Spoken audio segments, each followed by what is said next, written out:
você já ensaiou essa música já uma vez pra gente, dá uma força aí pra. Enche, ensaiou já.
Perspectivas e a gente está aqui para louvar.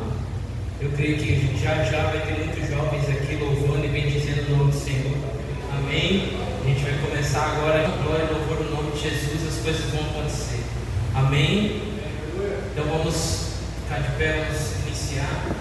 Pai, em nome de Jesus, Pai, eu quero te agradecer em primeiro lugar, Deus, porque o Senhor é que nos dá capacidade, o Senhor é que nos dá, Deus, direcionamento, discernimento, a sabedoria, Deus, que o Senhor possa nos ajudar em amor, em graça e misericórdia, Deus, a assim, Deus, fazer a tua vontade, fazer o teu querer, que a gente possa, Deus, sim, ser um imã, esse lugar possa ser um imã, Deus, e que os jovens possam vir, Deus, as vidas possam vir, Deus, que a gente possa, Deus, liberar cura, que a gente possa liberar, Deus, restauração, restituição, que a gente possa liberar o destino profético de muitos, Deus, que estão, Deus, aí fora, machucados, feridos, Deus, em nome de Jesus, eu clamo a Ti, Deus, nos ajuda a ser a boa resposta, Deus, para esta geração, em nome de Jesus, amém, amém e amém.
só para mostrar meu ato de gratidão de tudo que aconteceu hoje, né? Eu sei que depois o pastor Sérgio coloca lá, o povo vai assistir, o povo tem assistido, mas agradecer a vocês, agradecer ao povo de Edéia, porque tem nos ajudado. Eu sei que não é fácil toda essa transição que tem acontecido em nossas vidas, mas eu quero deixar aqui, né, a minha gratidão, o meu respeito por vocês, porque vocês têm acreditado. Eu sei que vocês têm sim se empenhado. Eu sei que não é fácil o dia a dia, eu sei que não é fácil a rotina da gente, mas eu sei que Deus vai fazer grandes coisas por cada um de nós.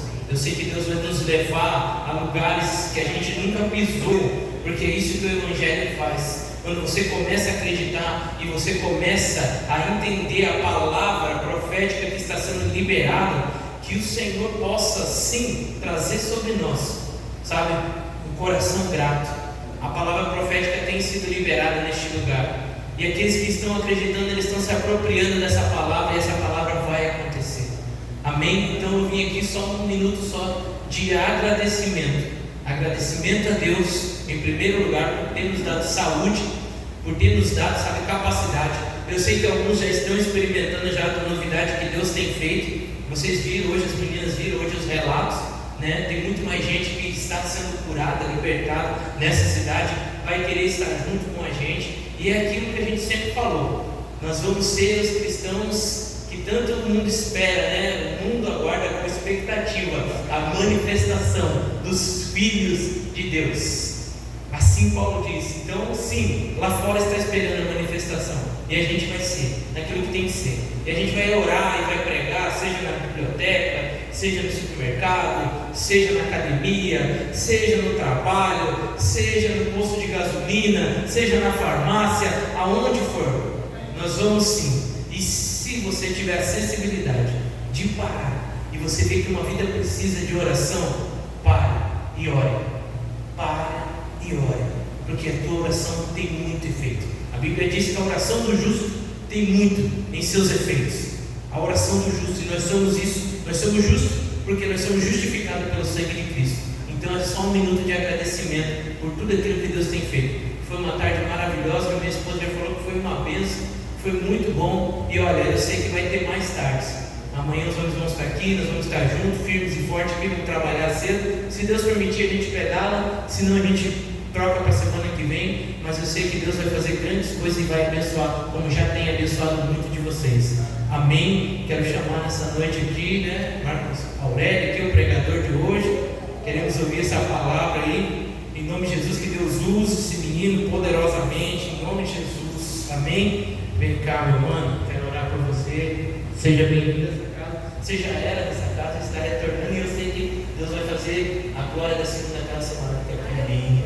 Amém? Amém? Ele vai liberar. Pai, em nome de Jesus, libera agora a tua graça, a tua misericórdia sobre o teu filho, Deus, e que ele possa, Deus, simplesmente passar tudo aquilo que o Senhor já tem falado para ele. E que através, Deus, não só aqui das pessoas aqui, mas esse vídeo também vai para a internet também, Deus, e que outros na internet também possam ouvir essa palavra e sejam curados, sejam libertos, que o destino profético deles seja realmente, Deus, destravado e libertos, em nome de Jesus, Deus. Aonde esse vídeo chegar, aonde essa palavra chegar, que muitos possam ser curados e libertos, em nome de Jesus. Amém, amém e amém. Glória a Deus. Obrigado, pastor. Paz do Senhor, irmãos. Amém, paz do Senhor. Quero agradecer a Deus e aos pastores, amém, pela oportunidade de estar aqui trazendo o que a gente mais ama e o que a gente está aqui buscando, que é a palavra de Deus e a direção de Deus. Amém? Amém. Então, sem perda de tempo, muito obrigado, pastor. Eu quero falar sobre a obediência por fé. E no livro de Romanos, Paulo escreveu tanto no início quanto no final a importância da obediência pela fé. Eu vou ler rapidinho para a gente. Em Romanos 1,5 diz: por meio dele recebemos a graça e a autoridade, como apóstolos, de chamar os gentios em toda parte e crer nele e lhe obedecer, e honra em honra do seu nome. Assim como no começo de Romanos, ele também fala no final de Romanos. em 16:26, que diz: mas agora que, como os escritos dos profetas predisseram, o Deus eterno ordenou, é anunciado aos gentios de toda a parte, a fim de que eles também possam crer nele e lhes obedecer. Assim como Paulo escreveu aqui em Romanos, isso também chega para a gente. Ele escreveu justamente para estar aqui hoje, para a gente poder refletir nisso, assim como todos os nossos irmãos em Cristo. E eu quero agradecer a Deus por eu estar aqui trazendo essa reflexão, e quero encorajar os irmãos que a gente possa ser obedientes na fé, assim como Paulo escreveu em Romanos. E a obediência, eu queria retratar aqui 3 tipos de obediência: a obediência aparente, a obediência parcial e a obediência total a Deus. A obediência aparente, assim como aquela dos fariseus, os religiosos hipócritas, que se diziam ser usados por Deus, se diziam instrumentos, mas apenas era uma capa, era apenas uma casta. Eles faziam muitas coisas só para manter a aparência. Eles eram hipócritas, porque exigiam do povo as atitudes que eles mesmos não cumpriam. E nós temos preocupado com a aparência ou com a verdade, meus irmãos? Nós somos como aqueles fariseus da época de Jesus, ou nós estamos vivendo aquilo que a gente prega? Eles eram revestidos de religiosidade e não de Deus. Eles se diziam ser de Deus. E nós? Eu quero refletir sempre para o agora e para o hoje. E nós? Nós estamos entregues a Deus ou à religiosidade? Então, essa é a obediência aparente. Eles pareciam ser obedientes, e o próprio Jesus estava ali com eles, e eles o rejeitaram. A obediência parcial, nós não fomos chamados para isso. Nós não fomos chamados para ser parcialmente obedientes. Assim como o rei Saul, em 1 Samuel 13, ele foi instruído pelo profeta Samuel que esperasse por 7 dias para poder fazer os sacrifícios para Deus. E chegou o momento, ele esperou 1, 2, 3, 5, 7 dias, e ele se sentiu agoniado. O profeta Samuel tinha ordenado que após 7 dias, após a chegada dele, que houvesse um sacrifício. E ele começou a ver o pessoal dispersar, ele começou a ver as pessoas ficarem agoniadas, e ele pensou: preciso tomar uma atitude, e foi lá e fez o sacrifício, descumprindo a ordem do profeta Samuel. Ele esperou 7 dias. Por que ele não podia esperar mais uns 15 minutos, mais meia hora, 1 hora? O profeta havia ordenado em nome de Deus 7 dias para fazer o sacrifício, e ele decide ele mesmo fazer o sacrifício por insegurança. E após a chegada do profeta, o profeta pergunta para ele: mas eu não mandei, Deus não mandou esperar os 7 dias? E ele diz uma desculpa: eu fui forçado pelas circunstâncias. Irmãos, quais são as circunstâncias que nos têm forçado a não seguir a ordem de Deus, não seguir a ordem dos profetas, dos pastores, dos nossos líderes espirituais?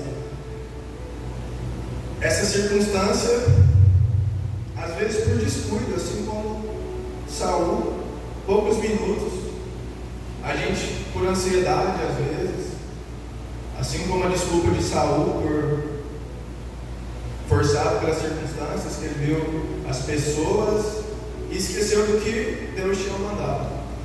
E aí logo em 1 Samuel 15, novamente um ato se repete de Saul. de obediência parcial.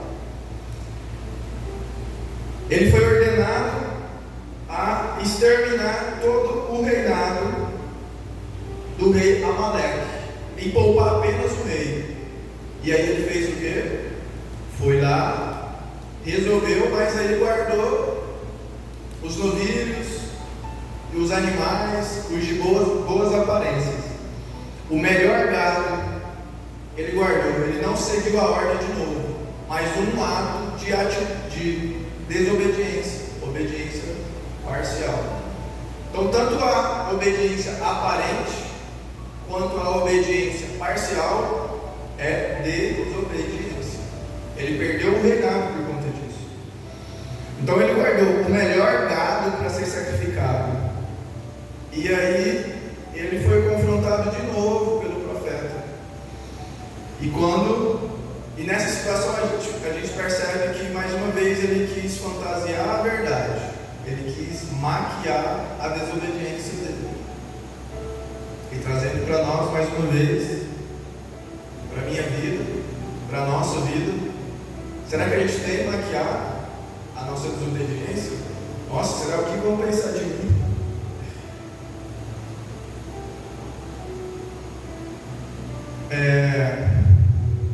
Uma vez eu cheguei para o meu pai e falei para ele assim: nossa, seu aniversário e eu estou sem grana para te dar um presente. E meu pai, vendo essa situação, ele falou, eu era criança, né? Sabe qual que é o melhor presente que você pode me dar? Alguém sugere qual que é o melhor presente que o filho pode dar para o pai? Obediência. É a obediência. Então, às vezes a gente se perde achando que precisa de recursos, precisa de meios. Eu preciso de um iPhone para começar a fazer a obra de Deus e divulgar a palavra de Deus na internet. Meu irmão, começa com os recursos que você tem. Começa com a cabeça que você está. Deus já mandou, Ele já te incomodou para isso.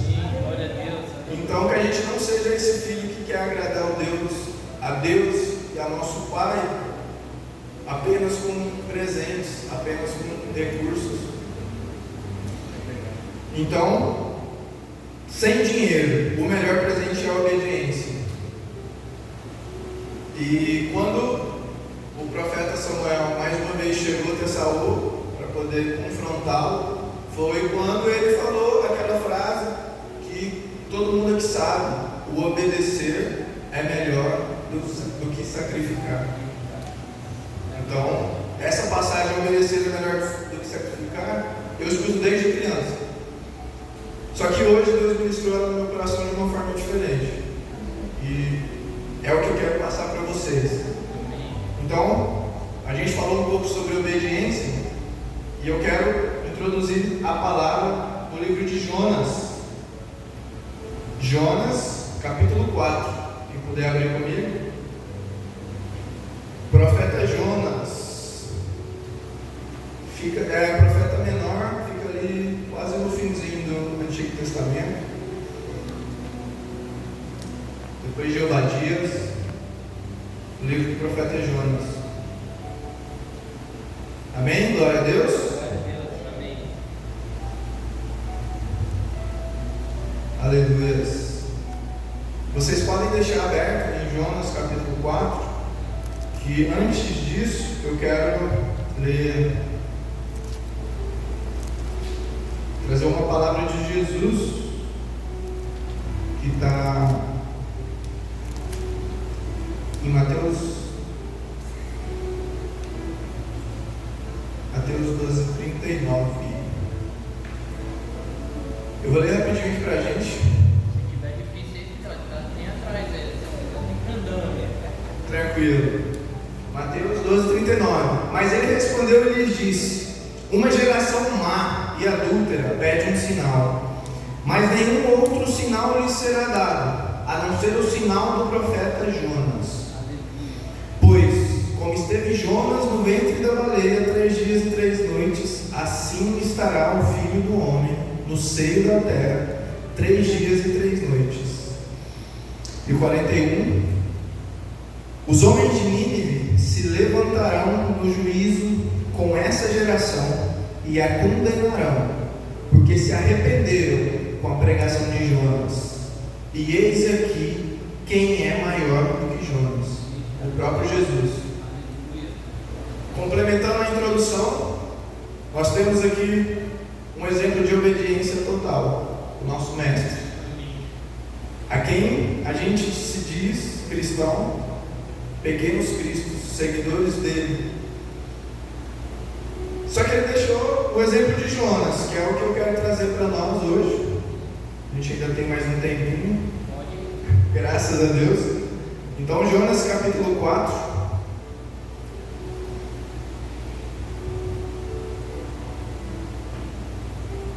Eu vou ler o 9 e o 10 do 3, só para complementar o raciocínio. Jonas 3, 9, que diz assim: quem sabe se voltará e se arrependerá a Deus, e se apartará do furor da sua ira, e assim não pereceremos. Eu ouvi Deus o que eles fizeram, e viu Deus o que eles fizeram, como se converteram do seu mau caminho, e se arrependeu do mal que havia dito que lhes faria, e não fez. E o 4: mas desgostou-se Jonas extremamente disso, e ficou irado, meus irmãos, fruto da carne, e orou ao Senhor e disse: ah, Senhor, não foi isso que eu disse, estando ainda em minha terra? Por isso me preveni, fugindo para Tarsis, porque sabia eu que tu és Deus compassivo e misericordioso, tardio para irar-se e grande em benignidade, e que te arrependes do mal. 3: agora, pois, ó Senhor, rogo-te que me tires a vida, porque melhor me é morrer do que viver. E o Senhor lhe disse: fazes tu bem em tirar-te tanto? E saiu Jonas da cidade, e acampou-se ao oriente dela, e fez ali uma cabana, e se assentou debaixo dela à sombra, até ver o que aconteceria na cidade. E o Senhor Deus fez nascer uma aboboreira, a qual cresceu sobre Jonas, para que fizesse sombra sobre a cabeça dele, e a fim de o libertar do seu desgosto. E Jonas se alegrou grandemente pela aboboreira. Mas, ao vir a alvorada do dia seguinte, Deus preparou um verme, ao qual feriu a aboboreira, e então se secou. E aconteceu que, ao sair do sol, preparou Deus um vento oriental calmoso, com calor abrasador, e o sol feriu a cabeça de Jonas. Ele desmaiou, e desejou com toda a sua alma morrer, dizendo: melhor seria para mim morrer do que viver.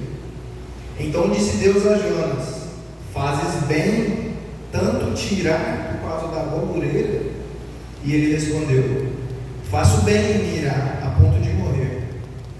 O 10: e disse o Senhor: tiveste tu compaixão da aboboreira, na qual não trabalhaste, nem tu a fizestes crescer, que no espaço de uma noite nasceu, e no espaço de outra noite pereceu. Não terei eu compaixão de Nínive, aquela grande cidade, onde há mais de 120.000 pessoas, que não sabem discernir entre a sua mão direita e a sua mão esquerda, e ainda muitos animais. Aleluia. Aqui a gente pode ver com a história de Jonas 3 perigos que a gente aprende com a história dele. Acho que todo mundo aqui já sabe que ele foi mandado por Deus pregar em Nínive. Ele quis fugir no navio, jogaram sorte e descobriram que era ele, foram até ele no porão. Ele, com temor a Deus, disse: não, a culpa é minha, e foi jogado ao mar. E o grande peixe, e ele foi parado no ventre do grande peixe, orou no ventre do grande peixe,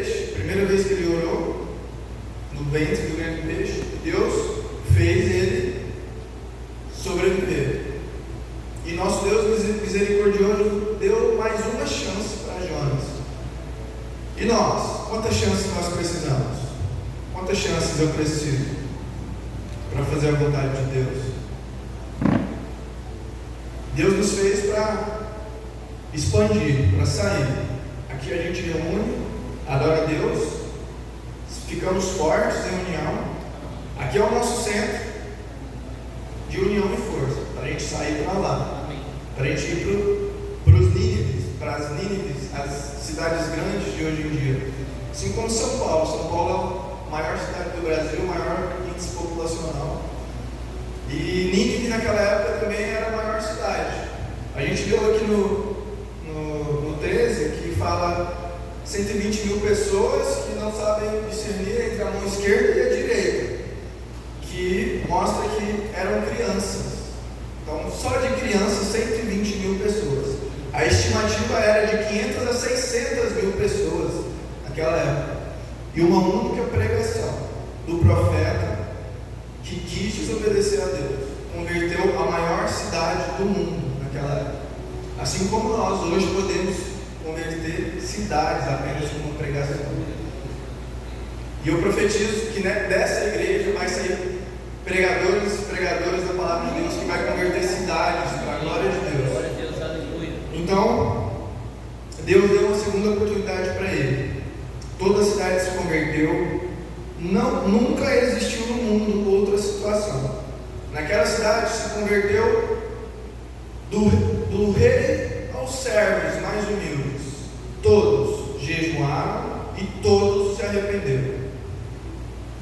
Então, com essa palavra, a gente tem 3 perigos básicos. Primeiro, o perigo de pregar aos outros e não usufruir da mensagem que se prega. Jonas pregou, se sentiu mal por Deus ter feito aquilo que ele existe para ser, um Deus bondoso, misericordioso. Porém, o próprio profeta ficou irado e quis morrer. Alguém já viu aqui um pregador, um pastor que vem e a igreja inteira aceita Jesus e ele sai daqui irado e quer morrer? Acho que, pelo menos eu nunca vi. Uma coisa é você fazer a obra de Deus, outra coisa é você ser transformado pela obra de Deus. Então, esse é o primeiro perigo, o perigo de pregar aos outros e não usufruir da mensagem que se prega. O segundo, cansar da obra. Às vezes a gente se sente cansado, os dias corridos, as responsabilidades, as correrias, o trabalho, os filhos, a família, e ao ponto de você não se deleitar na obra e desejar morrer. Então, o primeiro perigo, o perigo de pregar aos outros e não usufruir. O segundo, se cansar da obra, ao ponto de você não se descansar e desejar morrer. A obra fica sendo um peso. Outro perigo que a gente aprendeu com Jonas, que a obra não seja um peso, que ela seja leve. Amém? E o terceiro perigo, o perigo de fazer a obra de Deus e não se entregar a Ele. Que a gente possa se, independente do cansaço físico, emocional, a gente possa descansar em Deus. Então, 3 perigos que a gente aprende com o profeta Jonas. E a partir daqui,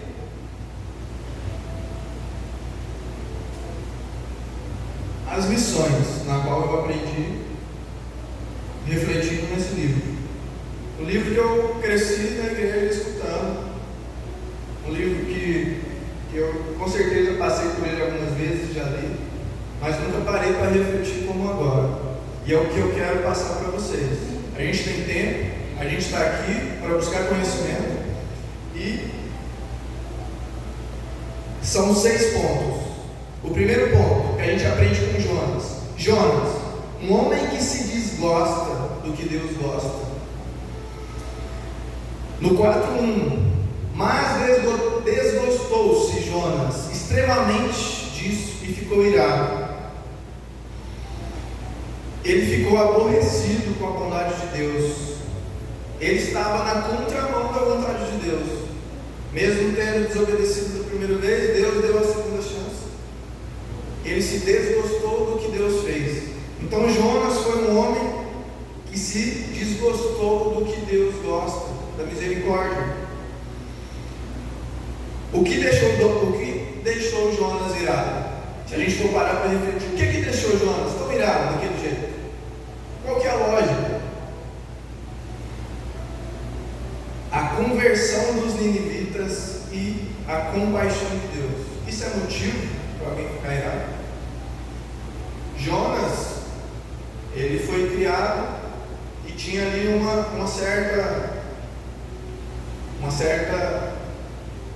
Ele só queria que a terra dele fosse curada, só a terra dele fosse beneficiada, só a terra dele tivesse o amor de Deus. Então, ele se desgostou do que Deus gosta. E o segundo ponto, Jonas, um homem que ora para reclamar de Deus, que é o 4:2. E orou ao Senhor e disse: olha a oração. Ah, Senhor, não foi isso que eu disse, estando ainda em minha terra? Por isso me preveni, fugindo para Tarsis, porque sabia eu que tu és Deus compassivo e misericordioso, tardio para irar-te e grande em benignidade, e que te arrependes do mal. Ele ora para reclamar. A gente tem orado para reclamar para Deus? Que a gente possa refletir nisso.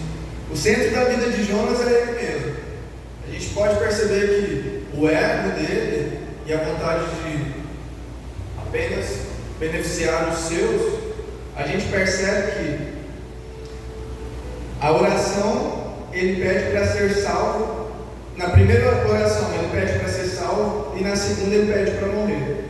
Nessa oração ele diz que Deus compassivo, misericordioso, e lá na frente ele vai orar para Deus pedindo para morrer novamente.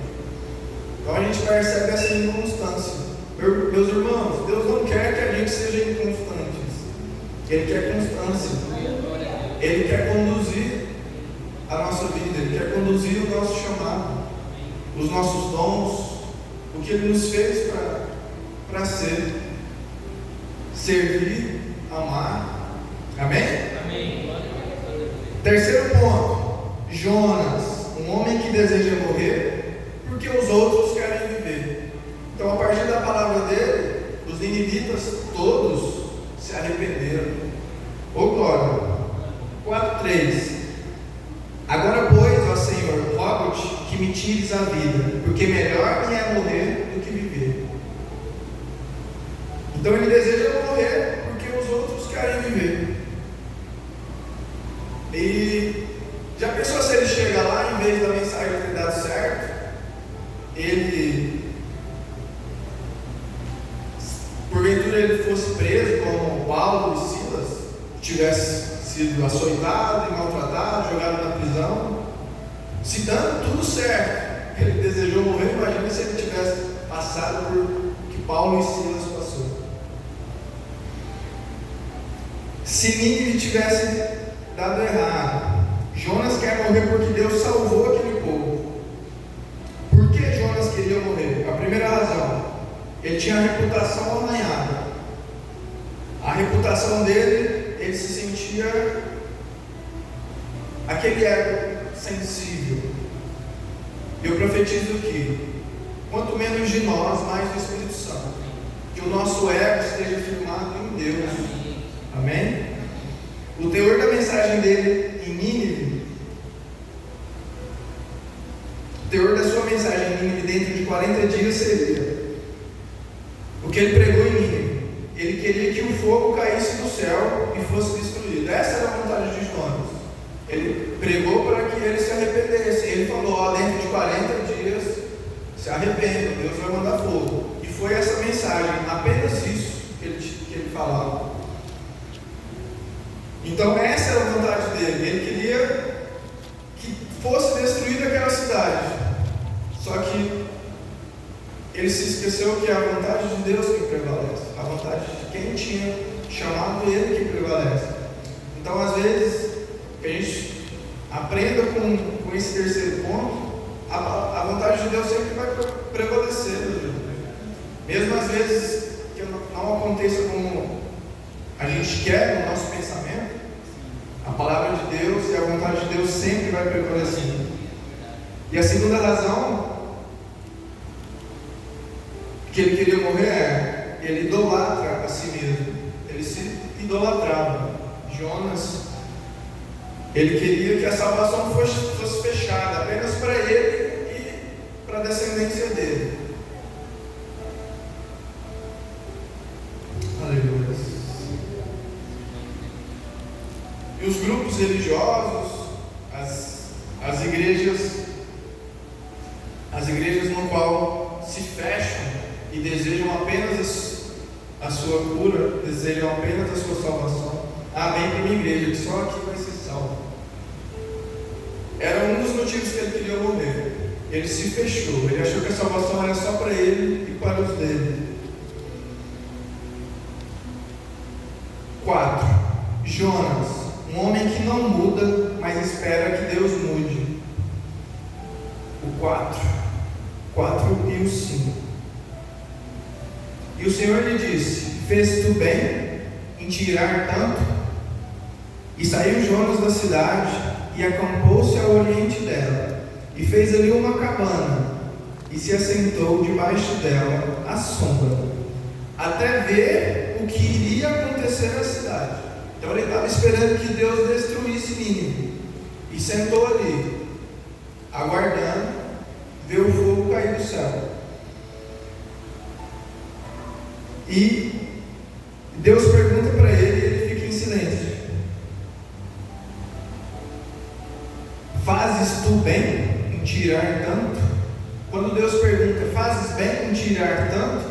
O 5 fala: e saiu Jonas da cidade. Ele não respondeu a Deus. Então ele era tão cheio de si que Deus, falando com ele diretamente, não quis dar ouvido ao próprio Deus.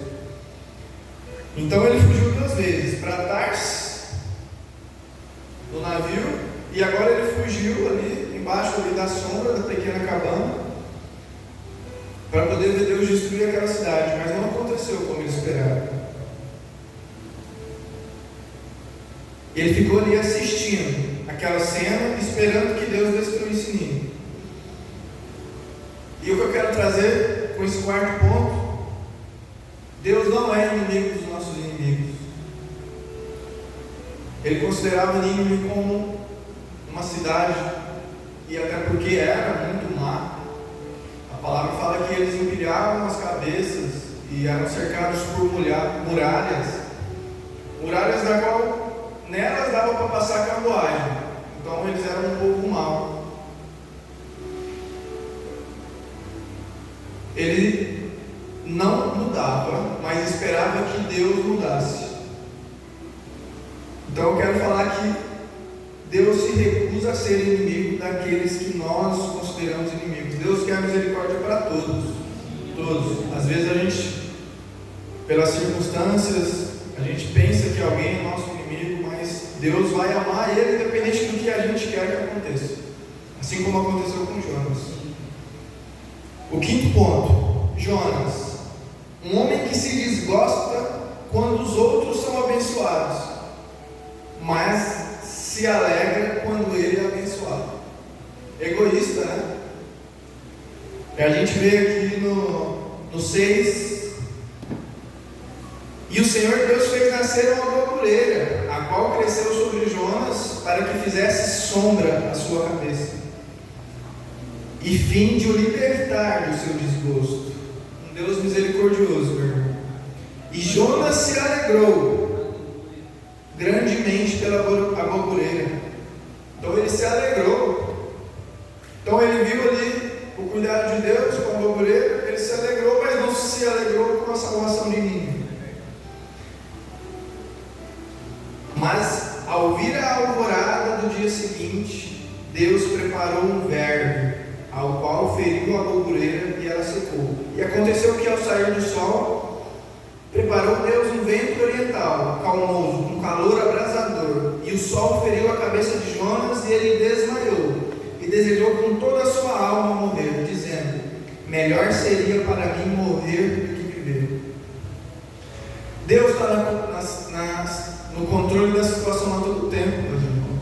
Ele manda a gente fazer, a gente obedece, independente do resultado. A gente tem que obedecer, independente do que a gente está sentindo. Se o nosso pastor mandou, se as nossas autoridades mandou, se Deus usou algum profeta para dizer, a vontade de Deus sempre vai sobressair a nossa. Então, ele se desgostava quando os outros eram abençoados, e ele se alegrou aqui quando ele foi abençoado por Deus com a água correndo. Então, é Deus que mandou o vento oriental, no qual um vento quente, né? Então, a gente pode perceber que há alguns profetas que dão mais trabalho do que pessoas incrédulas. Tem alguns escolhidos por Deus que dão mais trabalho do que aquelas pessoas que não creem em Deus. Assim como os navegantes do navio, que eram gentios, eles jogaram sorte e eles não criam em Deus. E depois que Jonas disse: não, a culpa é minha, eles ficaram atemorizados com aquela tempestade. E até mesmo ele se escondendo, com a essência dele, ele foi verdadeiro com os velejantes, com aqueles homens ali do navio. Então, a gente percebe aqui com esse quinto ponto o quanto Jonas era egoísta. Ele ficou mal por todo mundo de ter aceito e se alegrou quando Deus cuidava dele. Que a gente não seja egoísta. Eu profetizo que a gente seja pessoas gratas com o que Deus tem para a gente, com o que Deus mandar a gente fazer, em nome de Jesus. Sexto e último ponto: Jonas, um homem que ama mais as coisas do que as pessoas. Ele amava mais as coisas e os recursos do que as pessoas, que a gente vê no 9 e no 10. Então disse Deus a Jonas: fazes bem tanto em tirar por causa da aboboreira? E ele respondeu: faço bem em mirar ao ponto de morrer. Olha o quanto ele era egoísta. E o 10: e disse o Senhor: tivesse tu compaixão da aboboreira, no qual ele nem trabalhou, nem ele que plantou, ele estava colhendo fruto, nem tu fizestes a crescer, que no espaço de uma noite nasceu, e no espaço de outra noite morreu. E a gente traz essa reflexão para hoje. O que a gente ama? A gente ama as bênçãos de Deus? A gente ama nosso carro, a nossa casa, o dinheiro,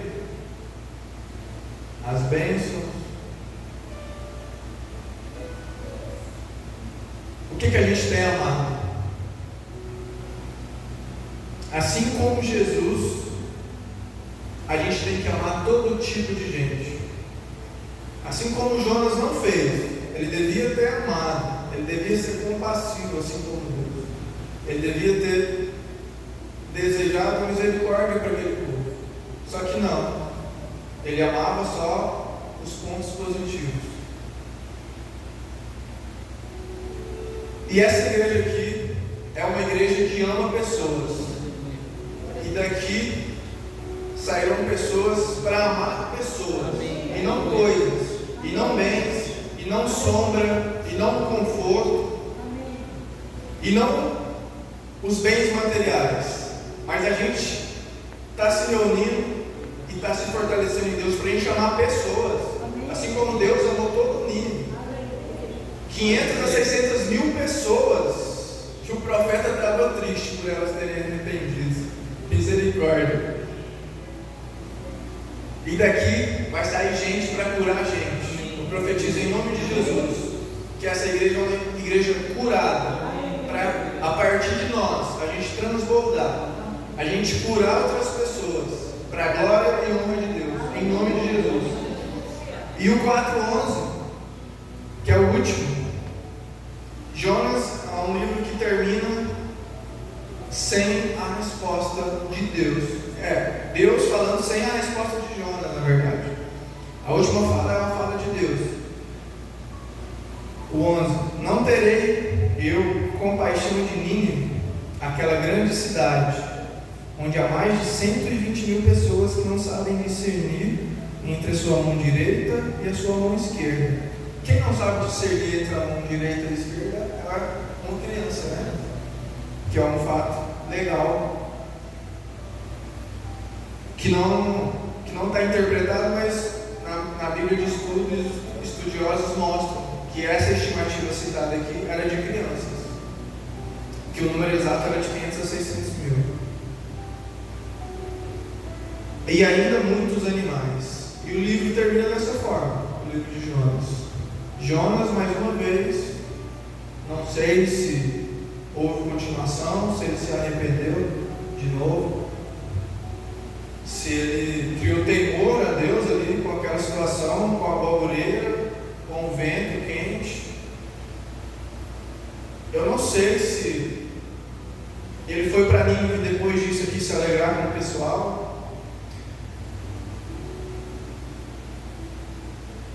Nós não sabemos se Jonas se arrependeu. E isso não importa. Sabe por quê?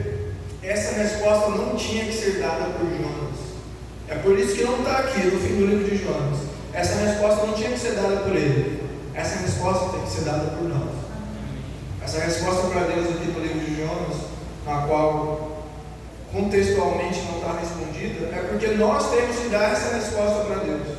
No livro de fim de Jonas, nós devemos aprender com essa história, uma história de obediência parcial, que a gente possa se espelhar na obediência total, na obediência de Cristo, no amor, na servidão, no amor ágape, o amor sacrificial, o amor que se coloca no lugar da outra pessoa, que deseja que a outra pessoa fique melhor do que nós, assim como Jesus fez.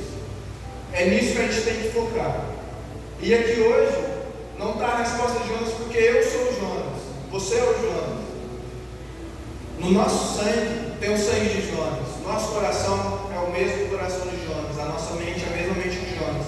Só que a nossa resposta é uma resposta diferente do que Jonas deu. A gente não vai permanecer em silêncio. A gente não vai se omitir à vontade de Deus. A gente vai ser direcional com o que Deus tem para a gente. A gente vai fazer o que Deus mandar e a gente não vai esperar a destruição. A gente vai esperar sempre a melhor. Sempre a misericórdia de Deus. Assim como Ele é misericordioso. A gente vai esperar que as pessoas se arrependam com o nosso ato de misericórdia, com o nosso ato de levar o amor para aquelas pessoas. Então, Deus está perguntando para você hoje: o que você ama? É o conforto? É o luxo? É a sombra? Ou você se importa com aquela cidade? Assim como São Paulo, assim como Mato Grosso, assim como Bahia, assim como todos os estados do país, de todos os continentes. A gente tem que se importar, meu irmão, em levar a palavra de Deus, em levar esse amor, essa misericórdia para as outras pessoas. Nós temos que se espelhar nessa história e responder para Deus esse fim desse livro de Jonas. A resposta vai vir a partir de nós. E o que você tem investido? Se o que Deus ama não toca o seu coração, então eu sou o Jonas. Se o que Deus ama não toca o coração, eu sou Jonas, você é Jonas. E quem sabe hoje, Deus quer nos tratar, nos ensinar a amar aqueles a quem Ele ama, e ter prazer e pressa em pregar a esperança da salvação àqueles que estão perecendo, para que eles sejam alcançados e salvos. Em nome de Jesus, daqui vai sair, Senhor, pessoas que vão alcançar nações, pessoas que vão alcançar cidades, setores, cidades, municípios, estados, países e nações. Em nome de Jesus, Pai, eu profetizo, Senhor, que dessa igreja, Pai, vai sair pessoas não como Jonas, mas sim pessoas, Pai, com temor à misericórdia de Deus, pessoas que amam como Deus nos amou, pessoas que têm a compaixão, pessoas que têm um coração grato em fazer a vontade de Deus. Em nome de Jesus, eu profetizo que dessa mas sair pessoas com amor, assim como Jesus nos amou. Um amor que serve, um amor que se sacrifica, um amor que se coloca à frente, um amor que ama as pessoas, um amor que tem misericórdia. Em nome de Jesus, coloque as suas vidas diante de Deus, meus irmãos. Que Deus possa nos despertar em nome de Jesus, e que a gente possa amar mais as pessoas do que as coisas, amar mais as pessoas do que o conforto, amar mais as pessoas e não desejar somente que seja a nossa família, a nossa igreja que seja salva. Em nome de Jesus, que a gente possa, Senhor, amar as pessoas independente das placas de igreja. Em nome de Jesus, eu profetizo, Senhor, que nós iremos amar como Jesus amou. Esse é o desejo do meu coração. Que a gente possa amar, independente dos nossos talentos, dos nossos dons, dos nossos chamados. Que a gente seja profetas diretos, mas profetas que se agradem com aquilo que Deus se agrada. Em nome de Jesus, independente dos recursos que Deus colocar em nossas mãos, nós vamos fazer a vontade dEle.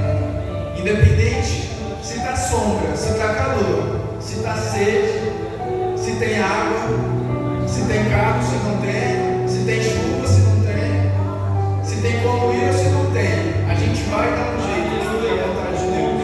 E por mais que as circunstâncias nos façam desanimar, por mais que as circunstâncias às vezes nos façam querer fugir, daqui sairão profetas que levarão o amor de Jesus, assim como seus discípulos e os apóstolos levaram. Em nome de Jesus, eu profetizo que daqui não tem Jonas, aqui nessa igreja tem pessoas que se importam em agradar a Deus, assim como Deus agradou daquelas pessoas que se arrependeram ali em mim.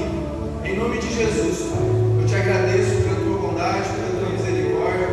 Profetizo sobre a vida de cada um que está aqui nesse momento, todas as famílias que estão aqui e todas aquelas que não estão.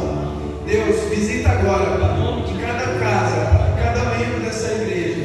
Senhor, aquelas pessoas que estão se sentindo envergonhadas, estão se sentindo iradas, assim como Jonas sentiu. Que a gente possa, Senhor, ter uma obediência sincera, uma obediência total, uma obediência assim como Jesus foi obediente a Deus. Em nome de Jesus, Pai, eu te agradeço por essa palavra, por esse sentimento, Pai. Que esse sentimento possa frutificar em nossos corações, de levar a palavra, independente do que a gente estiver sentindo, Pai. Eu sei que o Senhor é um Deus misericordioso, um Deus bondoso, que a gente possa levar esse amor para fora da igreja, para aqueles que precisam, independente de onde seja. Se tiver telhado, se não tiver, se tiver piso, se for no cascalho, se não for, se tiver quente, se tiver no ar condicionado, que a gente possa, Senhor, levar o seu amor misericordioso para aqueles que precisam, em nome de Jesus. E que Deus possa usar os nossos talentos, os nossos dons, em nome de Jesus. Amém. Graças a Deus. Aleluia.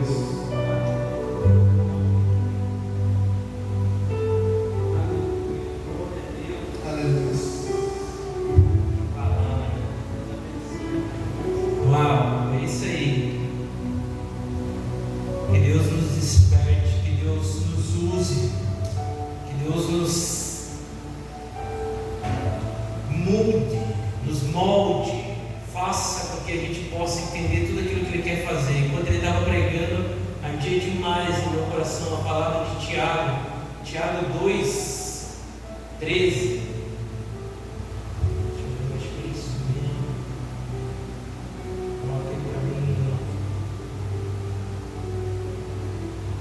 Tiago 2:13 está valendo demais. Olha só o que a Bíblia fala. Porque será exercido juízo sem misericórdia sobre quem não foi misericordioso. A misericórdia triunfa sobre o juízo. Porque será exercido juízo sem misericórdia sobre quem não foi misericordioso. A misericórdia triunfa sobre o juízo. É por isso isso que nós somos filhos de Deus, de um Deus misericordioso, de um Deus de amor, de graça, para que a gente tenha misericórdia. Mas se você não tiver, o juízo vai ser exercido sobre você sem misericórdia. Mas se você tiver misericórdia, é a única coisa a descobrir na Bíblia que triunfa sobre o juízo de Deus, a misericórdia. Então tenha misericórdia, seja cheio teu coração de misericórdia. Vamos sim encontrar pessoas com erros, com falhas, pessoas que mentem, que enganam, que trapaceiam, mas tenha misericórdia, porque você não faz isso. Não se importe com o que as pessoas estão fazendo, porque a gente precisa salvar cidades, a gente precisa salvar nações, e eu creio nisso. Amém? Sabe as palavras? Que Deus continue falando com você em cima dessa palavra, que Deus fale conosco, que a gente possa ficar de pé e a gente possa receber tudo aquilo que Deus tem para nós.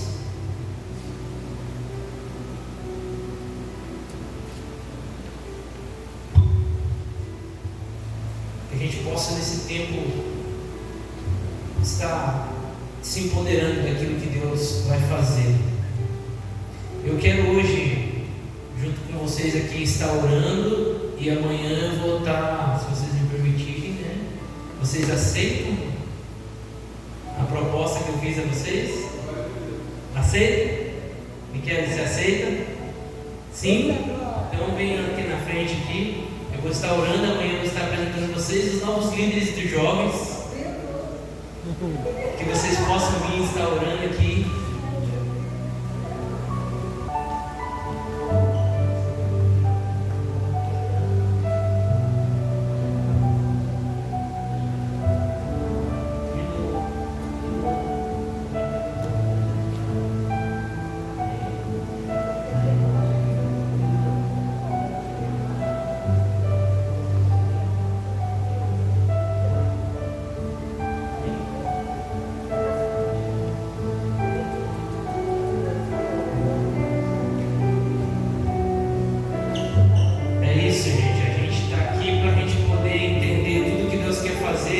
Eu falei com eles, Deus deu direção, ardeu muito meu coração colocar esse menino para estar à frente dos jovens, ardeu demais. Te amo, como amor de pai. Eu vejo você, te amo, como amor de pai. Eu vejo vocês à frente fazendo as coisas. Eu vejo vocês, sabe, colocando ordem, sabe, trazendo a direção de Deus, sabe. E eu peço a Deus que vocês possam, sabe, trazer muitos jovens para cá, e vocês possam, sabe, ser líderes de excelência. Amém? E a gente vai estar à disposição do que vocês quiserem. Qualquer dúvida, qualquer coisa, amanhã eu vou apresentar vocês, sabe, na igreja aqui, na frente das pessoas, de todo mundo que vai estar aqui. E eu sei que Deus vai usar vocês poderosamente. Não tenham medo, coragem, não tenham medo, coragem. Deus já deu talento, vocês têm dons, tem ministério, Deus está começando a colocar isso na mão de vocês, e vocês vão ver que é a melhor coisa para a vida, a melhor coisa que tem na vida. A gente pode ser o melhor profissional lá fora, e vocês vão ser. Deus também vai colocar também coisas para vocês fazerem profissionalmente. Não se esqueçam disso. Mas buscar em primeiro lugar o reino de Deus e a sua justiça, e as demais coisas serão acrescentadas.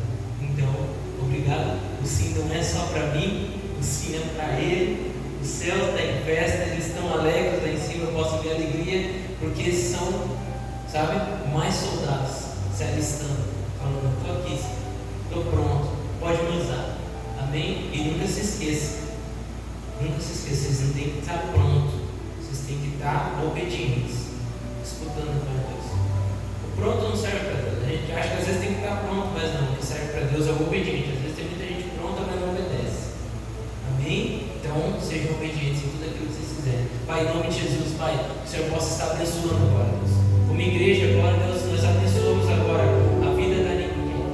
A Aniquele vai ser uma bênção, Deus, e ela vai ajudar, Deus, as meninas dessa geração, Deus, a fluir no Teu querer, Deus, a entender o Teu propósito, Deus, a te buscar, a te amar, a te honrar, Deus.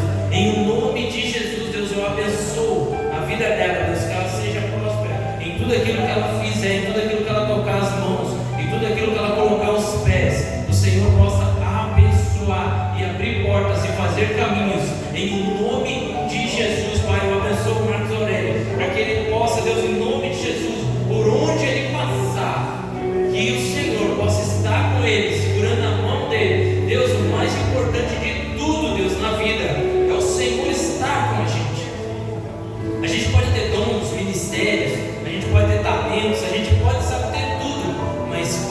Senhor está com a gente, quando o Senhor anda com a gente, é diferente. A gente sabe disso. E o Senhor vai passar a andar com Ele. Por onde Ele passar, o Senhor vai passar junto com Ele. Em nome de Jesus, o Senhor vai passar junto com Ele, para a honra, glória e louvor do Teu nome. O Senhor vai cuidar da Aniquele. Por onde ela passar, o Senhor vai estar com ela, livrando tanto ele quanto ela de todo mal. Vai livrar eles do dia mal, do homem mal e de todos aqueles, Deus, que queiram, Deus, fazer algo contra a vida deles.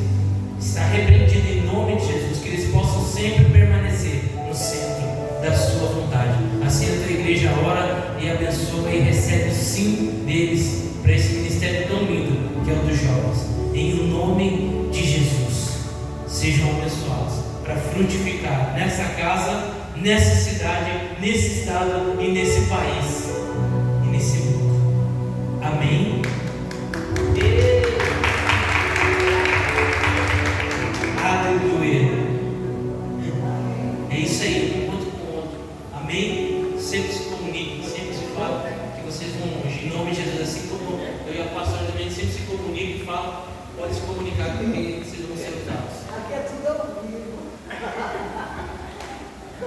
Ele toca assim, ele não deixa jeito. Ah, né? Vai fazer o quê? Né? Cada um toca do jeito que fica melhor. Isso é igreja família. Isso é igreja família. Você precisa ver. Amém. Então vamos lá orar pensando. Pai, em nome de Jesus, obrigado por esse culto. Que o Senhor nos leve em paz agora para as nossas casas. Continue falando com cada um de nós, Pai. E que o Senhor possa estar, Deus, na financeira, na área espiritual, sentimental, emocional, física, em todas as áreas, Deus. Nos cura, nos liberta, Deus, em nome de Jesus. E que a gente possa fluir, em nome de Jesus, caminhar, abre portas, faz caminhos para a tua igreja, cada um aqui, Deus. Levanta, Deus, os ministérios aqui dentro, Deus. Age, Deus, cura, Deus. Em nome de Jesus, milagres, sinais, prodígios, maravilhas, que tudo isso possa fluir como um rio através de nós, Deus. Em nome de Jesus. E a ideia possa conhecer quem é o nosso Deus, quem é o Senhor Jesus, de verdade, para a honra, glória e louvor do teu nome. Em nome de Jesus, nos leve em paz. Amém, amém.